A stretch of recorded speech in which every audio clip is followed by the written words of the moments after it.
The YouTube is full of how I quit my 9 to 5 job videos, and honestly, I love how some of those creators are living their best life. When I quit my corporate job a few years ago, I really wish somebody would have told me about these 5 things that I should consider before taking my decision. This would have definitely reduced my anxiety. So, the first thing is you need to know your next move for money. Having a full-time job provides you safety and stability. Apart from the salary that you draw on a monthly basis, you are also entitled to multiple benefits like travel claim, utility bills, health insurance, paid maternity leave, sponsored courses in education, all of that. When you decide you want to leave all of these to do something else, it better be freaking good, right? You need to figure out what kind of skill sets you have to chase the income that you miss, or at least a portion of that. Grass is always greener on the other side, and entrepreneurship is not for everybody. This might sound negative, but that does not mean you should not give it a try, because why not? Think about the skills that you have that can be monetized. For me, it was makeup. I was pursuing my passion for makeup while I was still at my full-time job. I attended professional makeup classes on weekends and I practiced till I was fully confident to take clients. So I kind of already knew if I quit my job, the next thing I will be looking into was makeup. And at that point of time, I also built myself a fully functional makeup kit and also a hairstyling kit with my salary, because once I quit, I'm not gonna receive my salary. I'm not gonna lie, this was the best investment decision ever. Okay, I have a lot of talk, so hence I'm gonna put the mic here. So you need to know where money will come to you once salary stops getting credited into your bank account. If you feel your skills are not polished to monetize, then quickly take up a course or a certification while you're still at your job.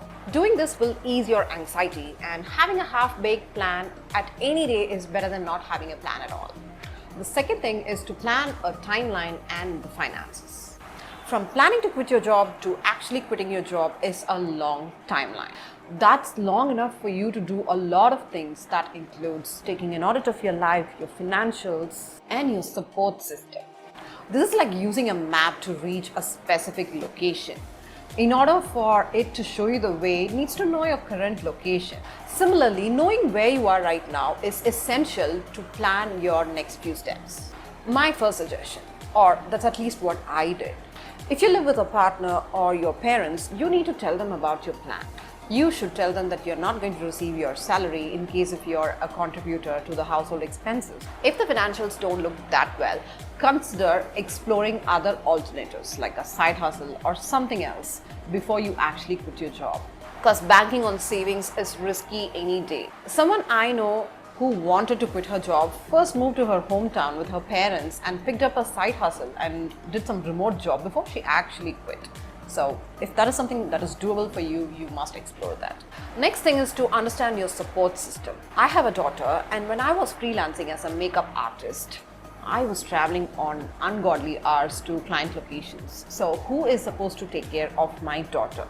Does my husband have the flexibility to offer his support? So no matter how big the plan is or how perfect the plan is, never try to do it alone, and always discuss it with the people around you, especially those who live with you. The third thing is to tap into the growth mindset. When you decide to quit your job to pursue something else, you literally start from the scratch. You will be a complete beginner, and the best way to approach the days will be with a growth mindset. By tuning into a mindset where you think constant learning and consistent implementation is going to take you where you want to go, is when things will start falling into place.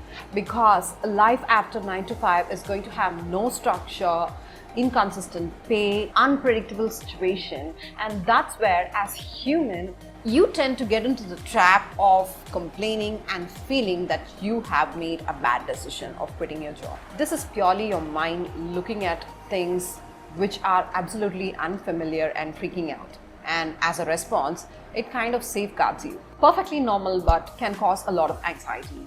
So for me, when I quit my job, it was not entirely to freelance, but it was mostly to take care of my daughter. I don't want to come across as an ungrateful person, but in a 9 to 5 job, in general, when you return back to a job, probably your maternity leave goes on for about 6 months, paid leave, after which when you go back, you are still given a target and you have to chase numbers. Even though you have all your colleagues who support you, you still have a target on your back, and it does not give you the flexibility that I want personally. Always remember that you might not know to deal with a situation immediately, but with consistent amount of practice and being exposed to the situation itself will certainly make you better at it over time.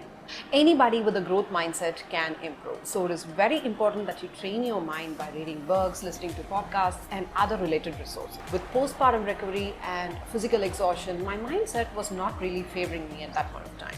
Luckily, I had a great support system, that is my husband, and at times my parents too.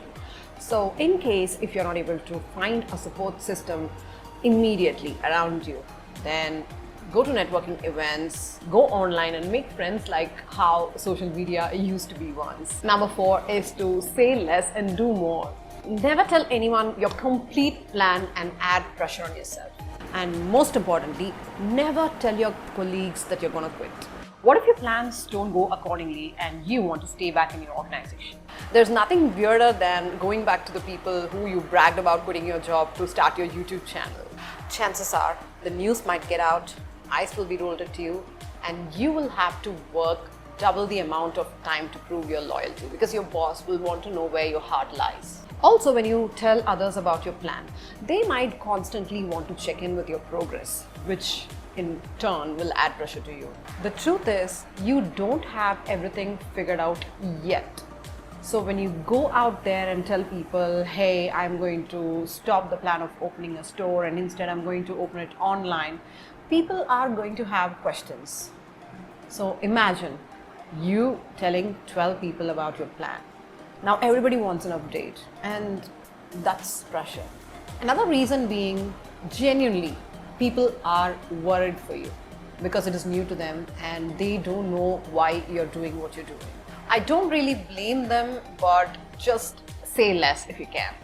The final thing is the backup plan. Because you are about to quit your job and pursue your passion, it doesn't mean you have to treat people like shit. You might want to quit because you genuinely hate your job, or you want to leave a toxic workplace, or you want to make more money, or you just want to explore that idea that's been sleeping in your mind. It does not mean you have to make a grand announcement about it. What if your plan fails and you're forced to come back to your job? If you were grateful and left in good terms with your friends and colleagues, if you're forced to come back, they will be the first set of people who will be happy to float your resume to get you a job. A little gratitude goes a long way, so even if you hate your job, just don't say it out loud. Having a plan B does not mean to discourage you or to dilute you from your actual goals. It is more likely a safety net for you. Apart from you chasing your goals, what is the next closest alternate that is safe for you in case of your plan fails? For instance, right now there are a lot of events happening for women who took a break from their career. So they can go register themselves and they can look for jobs. It's like a job fair. So you have to look out for such events happening in your city and just to keep an eye. Realistically, it took about 3 years for me to figure out what I want to do after I quit my job. This does not have to be the case for you. From a 9 to 5 to freelancing as a makeup artist and to freelancing as a social media manager, that is a pretty long journey. And I had my fair share of learnings. So remember to have an open mind and to be okay to pivot. So what do you think? Staying a little longer or quitting your job right now? Let me know in the comments. Hi, I'm Reva. I make videos about social media, freelancing, and entrepreneurship. If you like this video, give it a thumbs up so I'll know. Consider subscribing to my channel and I'll see you in my next video. Bye!